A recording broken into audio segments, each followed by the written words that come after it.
People are driven by the search for better.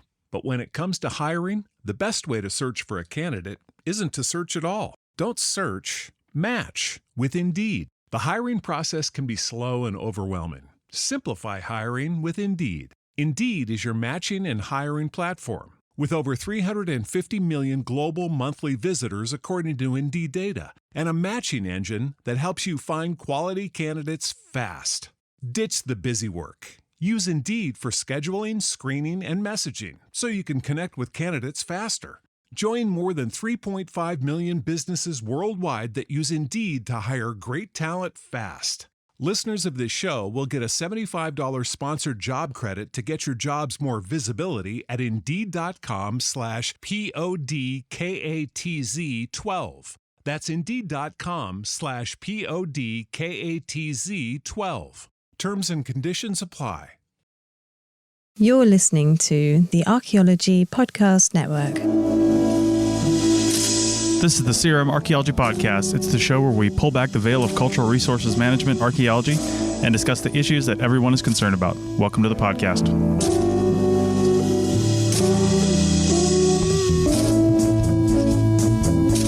Hello and welcome to the CRM Archaeology Podcast, episode 296 for September 4th, 2024. I'm your host, Chris Webster. On today's show, we talk about how companies decide how long a working session should be and how they should decide. So, get your camping gear ready and your hotel points card because the CRM Archaeology Podcast starts right now.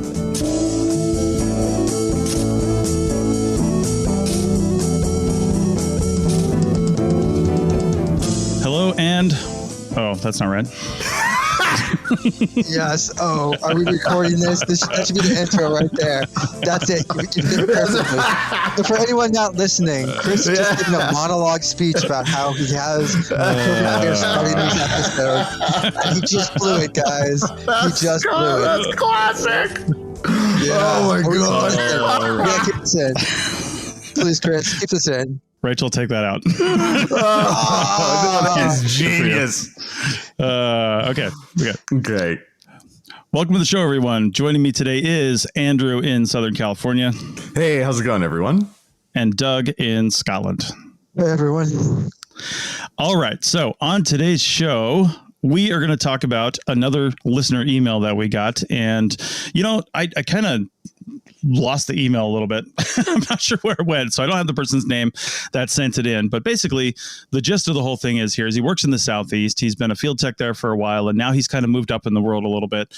And he's got a desk, but, you know, still goes out into the field. And he's sitting there at his desk in an office, you know, kind of getting prepared for a few different projects. And he's listening to a field director and a PI talk about a schedule for an upcoming project. And he's got a wife, he's got kids, or at least a kid. I don't know how many kids. Wasn't really clear on that, or I forgot. Either way. And they're talking about the schedule for this project. And they're talking about doing a 10-day rotation. Now, for anybody that doesn't know what that means, because we do have an international audience and we have people all over the country doing different schedules. But a 10-day rotation is basically, it's typically Tuesday through the following week's Thursday, right? So you get Friday through Monday off, Friday, Saturday, Sunday, Monday, and then you start work on a Tuesday. You're in hotels, or, you know, sometimes in the West you're camping or whatever you're doing, but it's Tuesday through Thursday, the following Thursday. So a full 10 days. That's typically 8 hours a day because that's 40 hours a week, and 5 8-hour days, you know, just 10 of them in a row. And, you know, typically the reason that companies do that is because it saves them on drive time. So if you have a long drive into the field, you're not spending 2 or 3 hours a day of your workday doing that drive time. That's why they do rotations like that. And, you know, if I'm being honest, typically companies are bidding on projects that are too far from their office if they have to do that. And it's just diluting the field. But that's a completely different conversation that we're going to have. The really thing he was talking about here was how hard that is on people, how hard that is on families, and how hard that is on people who are trying to stay in this field past the single field tech life stage and getting into the career stage, right? So, I mean, you might think that you're starting this as a career when you get out of college, but you're not always starting this as a career when you get out of college. You think you are, right? You're like, oh, I just spent X number of thousands of dollars on a college degree, and now I'm an archaeologist. Great, I'm going to do this until I die. But statistically, you're not, right? You're going to get burned out. You're going to end up doing something else. Or the field is going to spit you out broken and destroyed shell of a person, and you're going to do something else, right? The reality is you're probably going to have to get an advanced degree to stay in this. There are some places in the country where you can stay a field tech with an undergraduate degree and, I don't know about retire, if that's the right word in the traditional sense of the word, but you can definitely work for 20, 25 years doing this. But I mean, the reality, like I said, is you're probably going to, end up wanting to do all the normal things that people want to do, have a spouse and a family and do those sorts of things. And then you've got to do these 10-day rotations, and that makes it really, really difficult. So I think we're going to talk about just the alternatives to that. What are the other types of, I guess, rotations that people can do? And, I don't know, how can companies do better? So first off, what are you guys' thoughts on this? All right. So first, just on the 10-day rotation itself, is that a good or bad thing? Yeah, we can talk, because I did it, a few times. But like you said, Chris, it was in the early days when I was, a single young bachelor out in the West, and it was, even then, I don't even know today what to say about it, because I'm torn, because part of it was good. Part of it, I do agree with the company in terms of you're driving way out there. Like you said, it's because it's super far away from their offices or whatever. Let's say it's like a 6-hour drive and you drive out there. So that part is good. It is nice to not have to then drive back for some half a weekend. You get there on Saturday night and have to leave Sunday morning or something awful. So there was that. But then at the same time, for those of us who've done that, when you think on those 10-day rotations, when you're working on day 8, you're like, oh my God, I need to take a break. It's those day 8s and 9s are tough. Yeah. So I'm torn. I kind of think I vote more towards trying to have a normal schedule at all costs. When in doubt, not doing the 10-day thing. I don't know. I think that's where I stand. Doug? Yeah, a couple of comments. One is my 10 days when I did them were actually a Monday through Wednesday. We didn't do a Tuesday, Thursday, which is slightly different. I feel like it gives you a little bit more of a weekend or a long weekend, and that, after those 10 days, you have a day or two to rest, and then you actually have a weekend before you head out back to the field.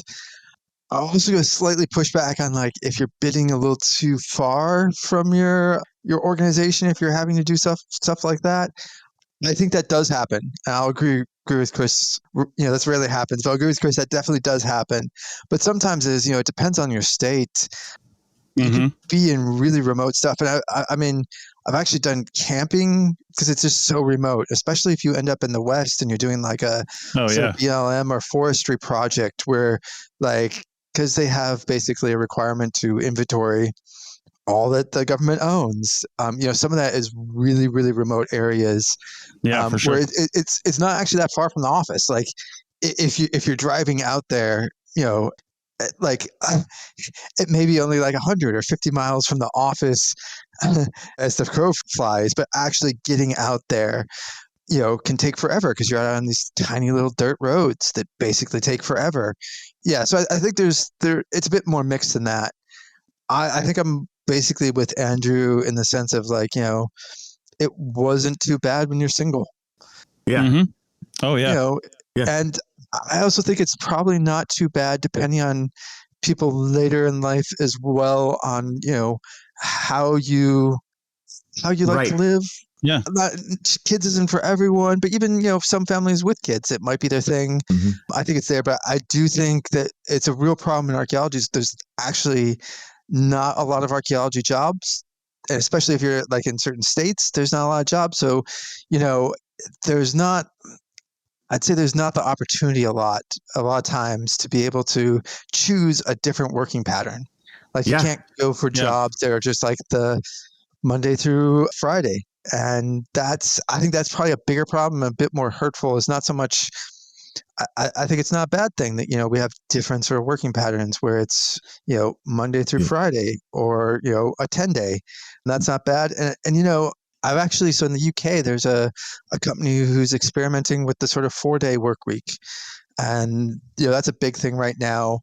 But and there's different ways of implementing that. There's some companies who are basically doing it goes down to 32 hours of work, just get more work done in those 32 hours. And some are doing 10-hour days, basically. So you're just front loading 40 hours into 4 days as opposed to, 8-hour days. And there's different ways of doing that. And I don't know, your guys' opinions on those?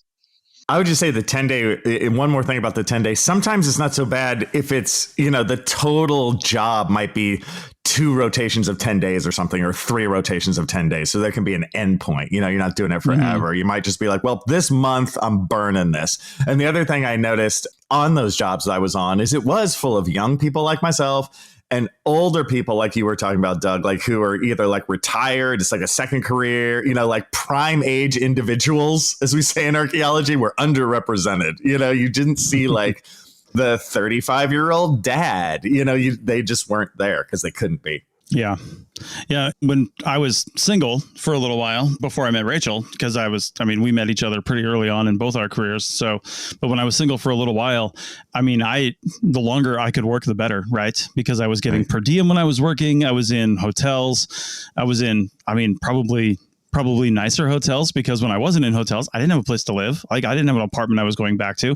I was literally living on the road, right? Living out of my car. I wasn't sleeping in my car on the weekends. I was getting a different hotel, or I was camping depending on where I was, or I was doing something. So, and I was generally by myself too, right? So when I was on rotation, I was with other people. I was being social. I was doing things, I was getting paid. When I was not, it was, to be honest, depressing, and it was bad. And then when Rachel and I got together and we started working, when we first got together, she had an apartment actually, and she had a lab job, and she would go out occasionally. And then I started going out more. And then when we basically quit that job and we started working our way across the country, we were basically living out of our 4Runner and her car until we got the 4Runner for about 3 years as we moved our way west and then worked in the West before we kind of settled down in Reno and got an apartment. And we really liked longer sessions, honestly, because again, when we were off session, you had to figure it out yourself. You had to figure out where you were going to go, what you were going to do. You had to go, we liked camping out in the West. We really loved camping, and we go see national parks, and that was fun. But when you're forced to do it and you have to figure it out, and it's it becomes less fun. And we're kind of doing the same thing now as RVers, but it just, anyway, but there's other sessions, and that was one of the things we learned out West. There's other lengths of sessions you can do, and that can work. And there's advantages and disadvantages to it and things like that. And let's talk about that on the other side of the break. Back in a minute.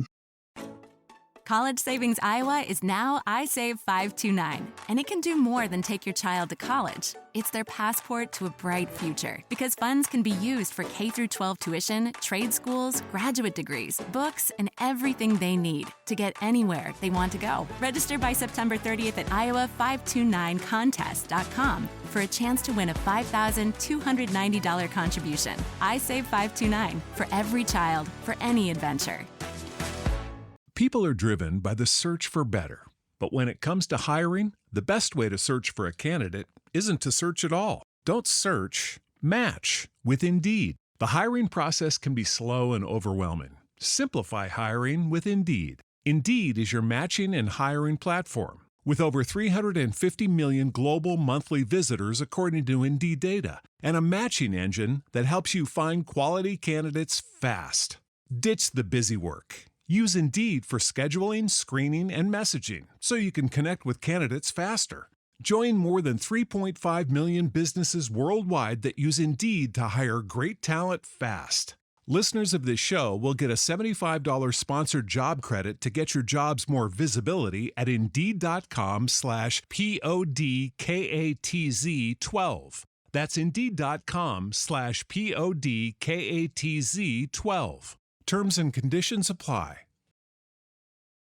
Welcome back to episode 296 of the CRM Archaeology podcast. And we are talking about lengths of working rotations. 10 days is what we started with. However, when my wife and I did go to the West, we experienced our first 8 and 6 rotation, which was interesting. And no, it was, was it 8 and 6? Oh, 9 and 5 was an interesting one. Yeah, man. That was good because we did, if I'm not mistaken, the first 5 days was at 8 hours a day. And then it was 4 days at 10 hours a day. It could have been the other way around. I can't remember. But either way, it was 9 and 5. And that's what I think it was in New Mexico, 9 and 5 for that company. And down there on that project, we actually kind of enjoyed that because the project area wasn't that far.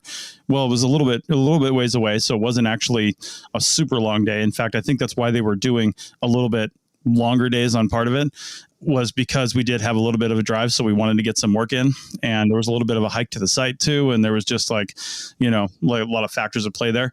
Plus the drive out there, there was a number of people from the company. The company was based out of Santa Fe. Yeah. It's always self-serving when you look at that. They wanted more time at home, right? They really enjoyed their home. They enjoyed being there, and they wanted more time at home. So they planned a rotation around that aspect of it. And again, for us, we did have the house. They had these ranch houses for us to stay in that we could stay in off the rotations as well, of course, nice. Which was really nice. But we actually took that time to spend most of it. We would just go out and camp at national parks. So kind of weird. You're like forced to figure out where you have to stay most of the time. But when you're not forced, it's like, oh, okay, I have the flexibility. Well, I'm not going to stay here. I'm going to go somewhere else and leave all my stuff here. And so we went camping. Hey, Chris. So for the 9 and 5, just I don't know if I understand it exactly. So those are both like you have like 9 regular days, 5 extra long days. But then how long do you get off? Like, is it 9 and 5? No, it's 9.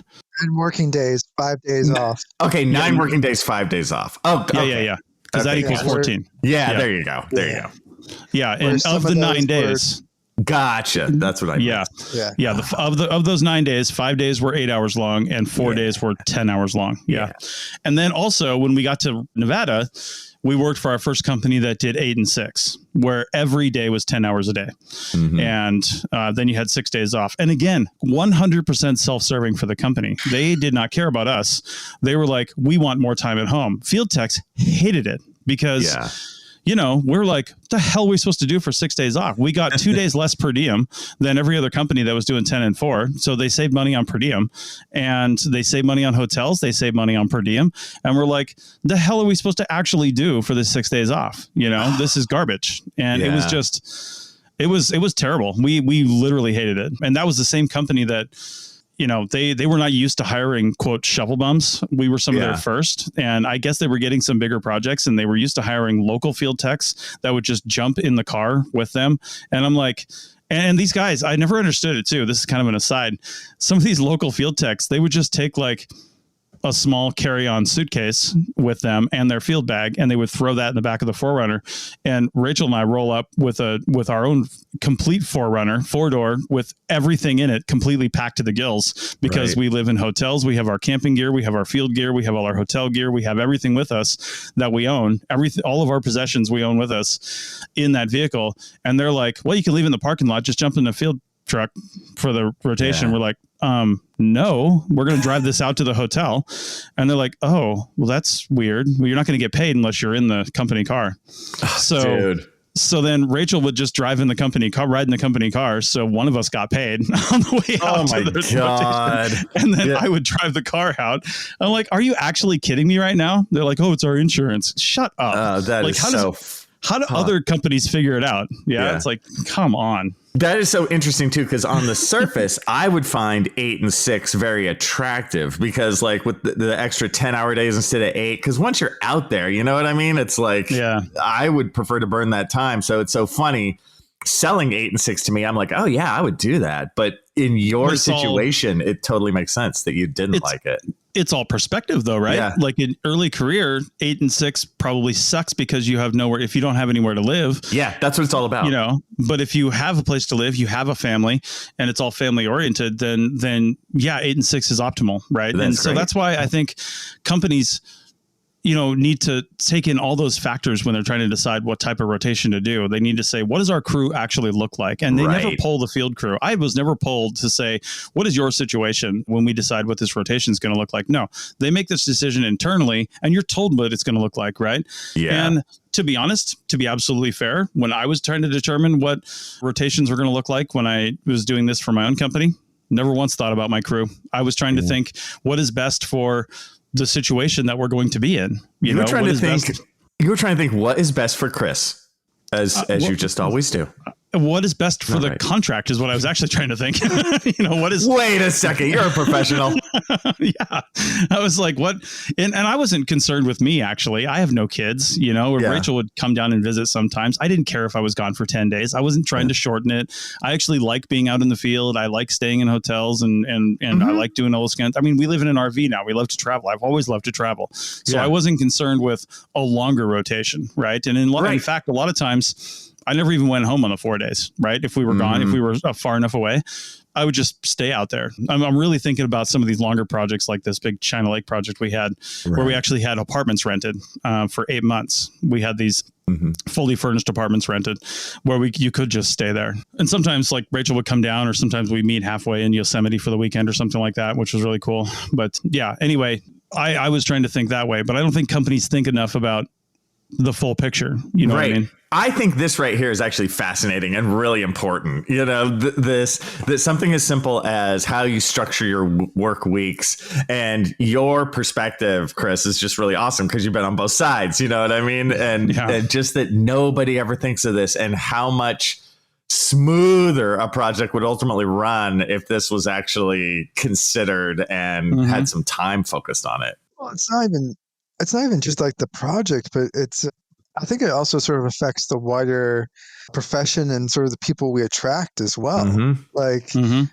Most people, I could say this with really high confidence, like if your employer, like 99% of the time, you never stop to think about any of your actions and what sort of workplace that's building. I mean, you'll see a lot of employers talk about these things, about these initiatives, and some of them mean really well by it. They definitely do. And some it's just, that normal corporate bullshit of let's look like we care, but we don't actually care sort of stuff. But for the most part, no one actually sits down and thinks like, if we have our offices open from 9 to 5, what sort of people do we attract? If this job is full-time versus part-time, what sort of people do we attract? And these various things. And I do wish people would spend more time. I say this as someone who probably should as well, actually thinking about it. And I guess you see these sort of complaints from people being like, oh, so-and-so, field techs aren't what they used to be back in my day, yada, yada, yada. But, some of that is like, who do you want to attract? Do you want to have a crew of just like, 20-year-old single people, or people who are, second career retired? Or do you want to have a crew that maybe has, 10, 20 years of experience for each person, but you've built it differently because, they can get home to pick up their kids from school, or they can, drop off their kids or stuff like that. I mean, there are some. So the UK is a little bit different in that, you definitely have a radius because you really, unless you're like some of the Central Belt organizations going up into the Highlands, it's all local. Like there's a quick radius. Like you don't usually pay for hotel and stuff like that in the UK because, there's the density is so much higher. You just don't have that effect. And you really just can't afford to win a bid if someone's, 2 miles from the site and you're 100 miles away and having to ship out your crew and stuff like that. It rarely happens. But there's in that sort of, it tends to be much more traditional 9 to 5. There are some companies who basically start at like 6 a.m. And that is mainly because so people could split it up. So, you start at 6, you're done early enough to go pick up your kids from school. Right. And there are some companies that do try to do that. It's a bit harder in the States with the vastness of the size, but that was a company that did that because they very specifically wanted to target people with families. And it'd be great if there's a little bit more thought thinking about those different things that went into when people were scheduling. But there's also other considerations that go in as well. costs Well, and whatnot. That kind of project planning is, I think, what I want to wrap this up with on the third segment. So let's do that on the other side of the break. Back in a minute. We all belong outside. We're drawn to nature, whether it's the recorded sounds of the ocean we doze off to, or the succulents that adorn our homes. Nature makes all of our lives, well, better. Despite all this, we often go about our busy lives removed from it. But the outdoors is closer than we realize. With AllTrails, you can discover trails nearby and explore confidently. With offline maps and on-trail navigation, download the free app today and make the most of your summer with AllTrails. People are driven by the search for better. But when it comes to hiring, the best way to search for a candidate isn't to search at all. Don't search, match with Indeed. The hiring process can be slow and overwhelming. Simplify hiring with Indeed. Indeed is your matching and hiring platform. With over 350 million global monthly visitors according to Indeed data, and a matching engine that helps you find quality candidates fast.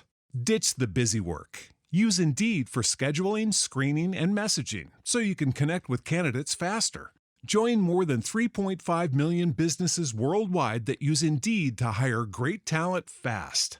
Listeners of this show will get a $75 sponsored job credit to get your jobs more visibility at Indeed.com/PODKATZ12. That's Indeed.com/PODKATZ12. Terms and conditions apply.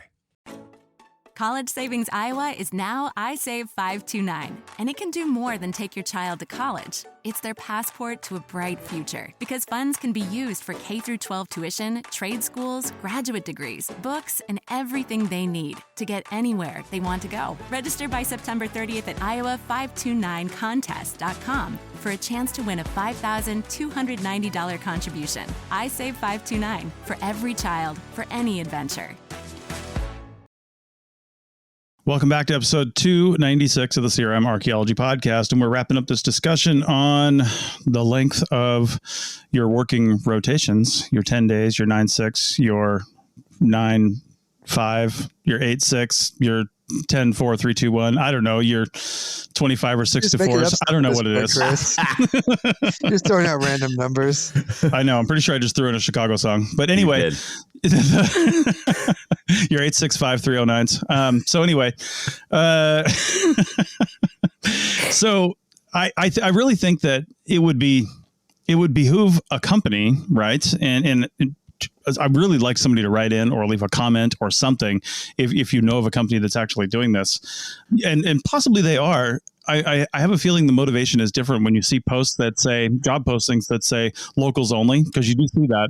I have a feeling they underbid the project and they don't have the per diem to pay. But when they say locals only, that's my assumption. But maybe they are looking for a crew that is willing to do something like an 8-6, or maybe they're 9-5, or, they're not going to get hotels or something. And they just want, more of that kind of a feel, right? They just want people who don't have to have accommodation paid for, right? So they're not going to do that. And it more likely is the project is just simply not going to pay for it anyway, because it is a local project. But maybe the reason for that is because, and I'll give you a good example. There's a lot of field techs that live in and around the Reno area, right? There's a lot of projects, a lot of companies that will depart from that area to go pretty much anywhere in Nevada, sometimes Northern California, sometimes Oregon, but a lot of places in Nevada. And you might have to drive 2, 3, 4 hours to get to the project area. Sometimes even just the city that you're going to, or sometimes the random spot of BLM land where you're going to pitch a tent for the next 10 days and you're going to work right there, right? Now, in those situations, if all of your field techs actually live in the Reno area, then an 8 and 6 would probably be optimal, right? Mm-hmm. Because while you are going to get paid less per diem, that kind of sucks, right? You're going to get 2 days less per diem. Everybody knows that. But that seems okay, right? Because you get to go home, because you do have a home, right? If you're local, you live there, you have an apartment, you have a house. Even if you don't have family, you have a social infrastructure that you go back to, that you enjoy, that you can, then have 6 days off in a row, and then just go hiking up at Lake Tahoe and do whatever you want to do, and go have some hipster food down at Midtown. Do whatever you're going to do, right? Go to one of the 18 15 one-syllable restaurants that are in Midtown, because it can only be hipster if it's one syllable. That's right. So, but you can do that, right? Now, if the project attracts a bunch of people, let's say it's a bigger project and they can't staff it with the people, or maybe it's midsummer and they were kind of surprised at this project and everybody in local to Reno has been hired, right? So now they have to attract people from California, people from Arizona, people from around. And now these people are driving in for this project and they still want to do an 8 and 6. That is a phenomenally bad idea, right? Because when you get back to Reno, those people now have 6 days like Rachel and I did. I'm specifically thinking about you, unnamed company, which I really am struggling not to say the name of. I just really want to call you out. But, this was 15 plus years ago, and I'm just not going to call your 15-year-old selves out, because you may or may not be the same today. And I don't know.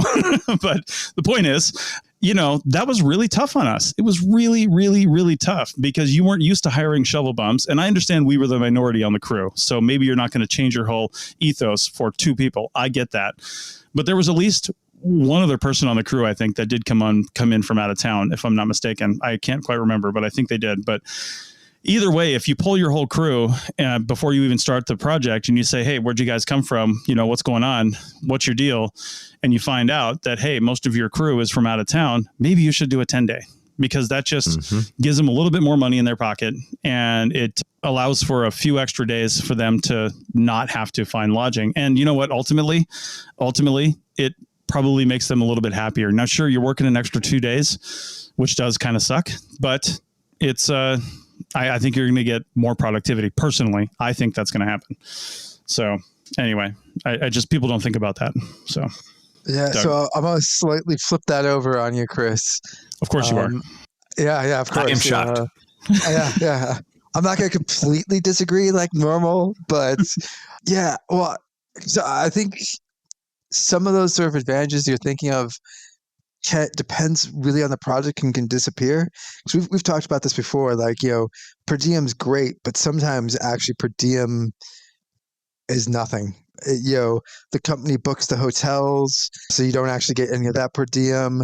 Maybe they book the breakfast, so you don't get breakfast. Well, we're talking about the West, Doug. It's all cash all the time. No, not all the time, man. Well, a lot of times. I've worked where basically you get almost nothing in per diem. It's all booked through. You get packed lunches, these things, hotels booked. You're not able to get any bonus points or anything like that on your I've never done packed reward lunches. Points. There's different ways of doing it, and so there could be that, or you can also be camping as well. So 10 days of camping, because I've done that, it can be really rough. Yes. We did a project where it was it was in the middle of nowhere, and it was still a 2-hour drive.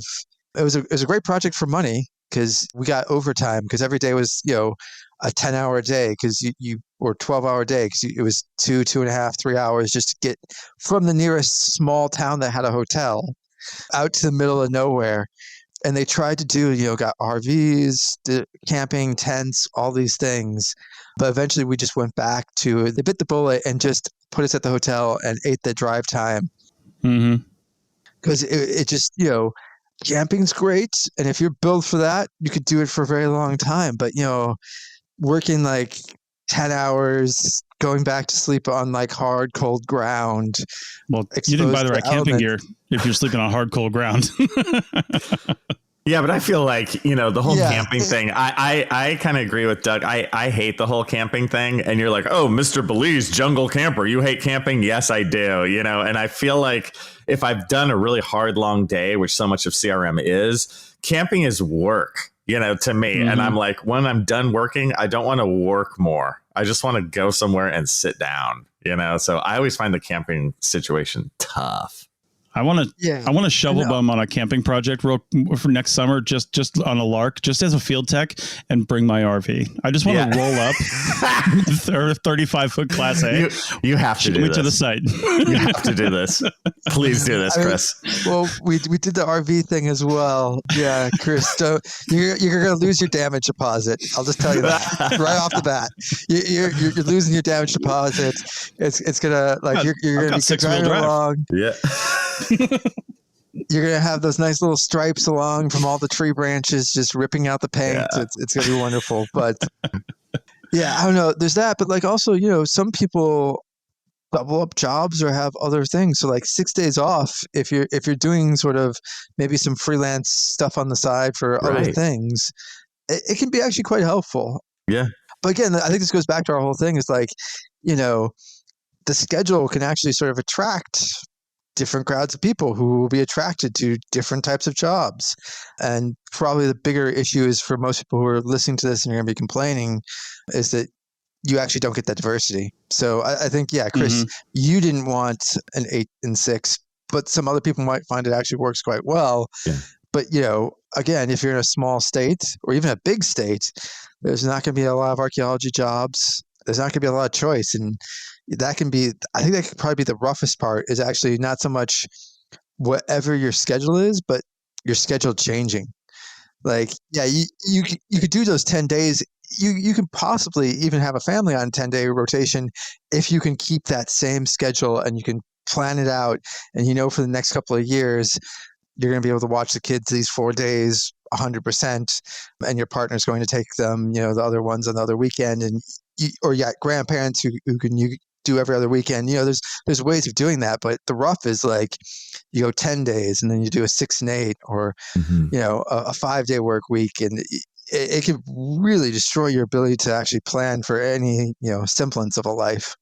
But yeah, Doug, you bring up the sort of art and science of the side hustle. And I think that's a super important point. I could see in the future something like an 8 and 6 being more and more popular because you have that open time for that other job, you know, because I mean, that's how everything has gone and is going. Mm-hmm. Yeah. Or even people, I mean, you know, you're talking America here.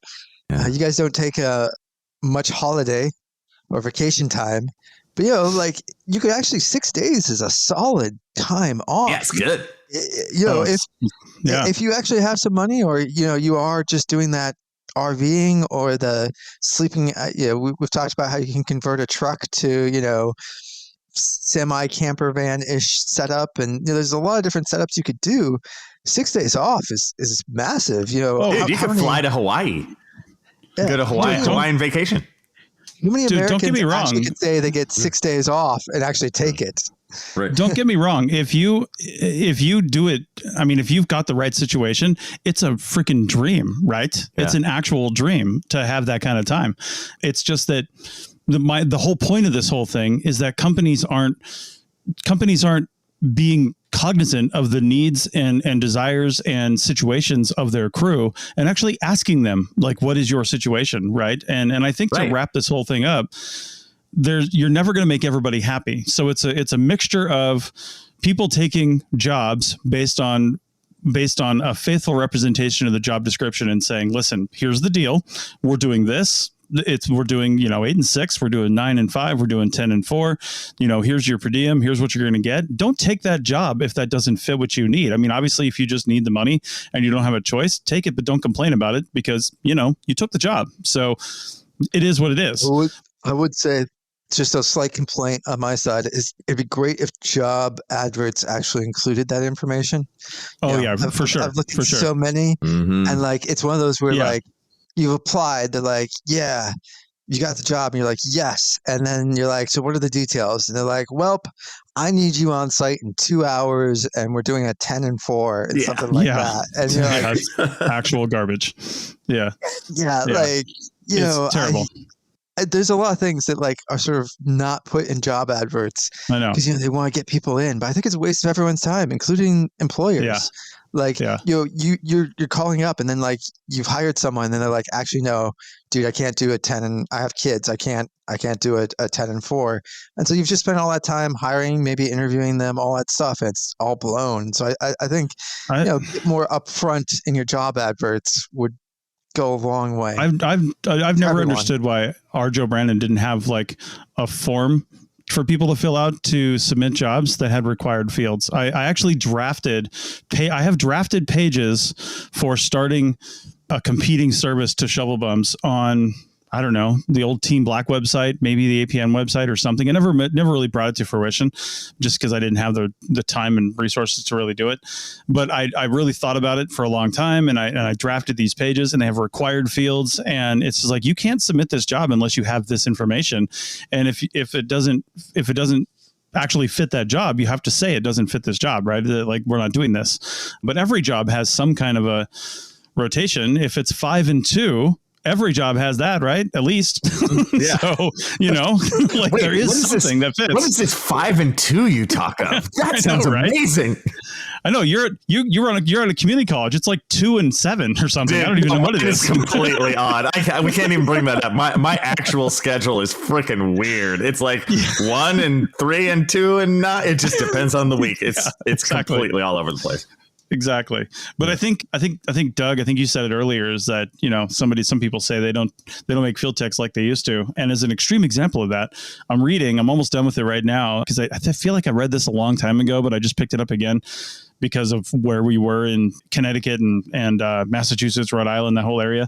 But I read it. I'm listening to the audiobook while I drive, In the Heart of the Sea by Nathaniel Philbrook, which is about the tragedy of the whaling ship Essex, which got hit by a sperm whale, which was the impetus for Moby Dick. But they're just talking a lot about whaling in the early 1800s.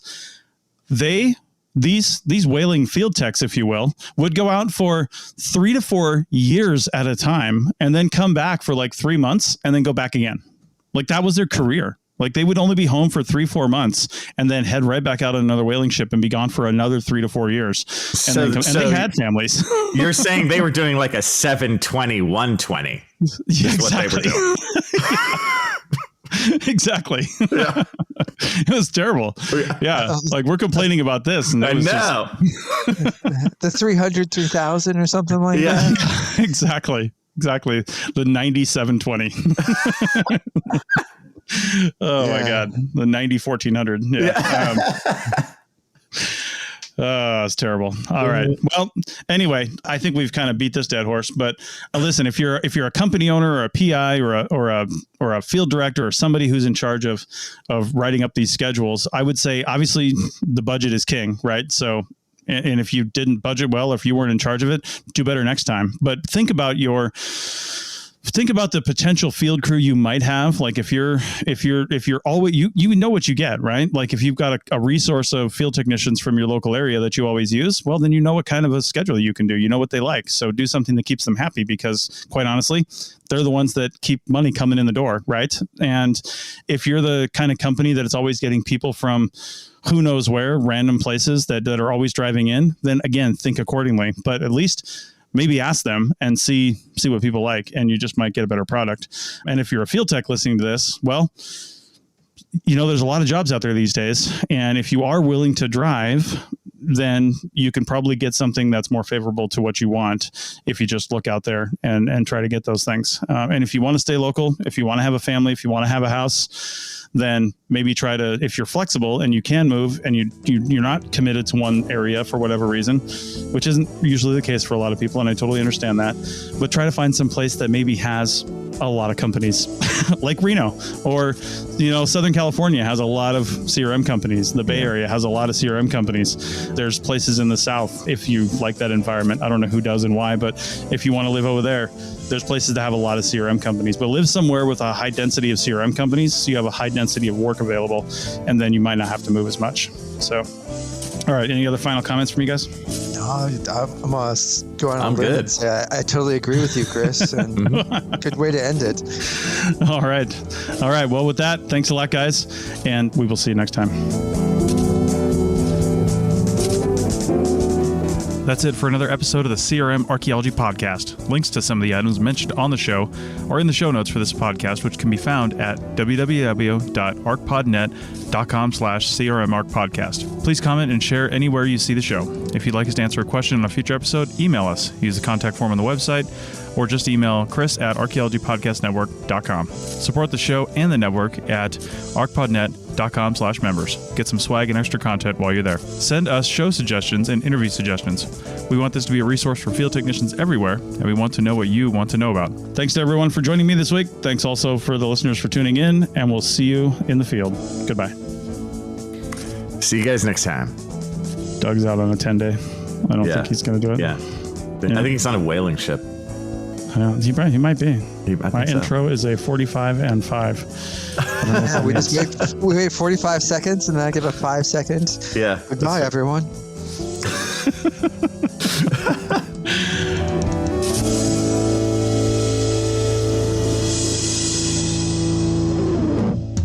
This episode was produced by Chris Webster from his RV traveling the United States, Tristan Boyle in Scotland, DigTech LLC, Culturo Media, and the Archaeology Podcast Network, and was edited by Rachel Roden. This has been a presentation of the Archaeology Podcast Network. Visit us on the web for show notes and other podcasts at www.archpodnet.com. Contact us at chris@archaeologypodcastnetwork.com.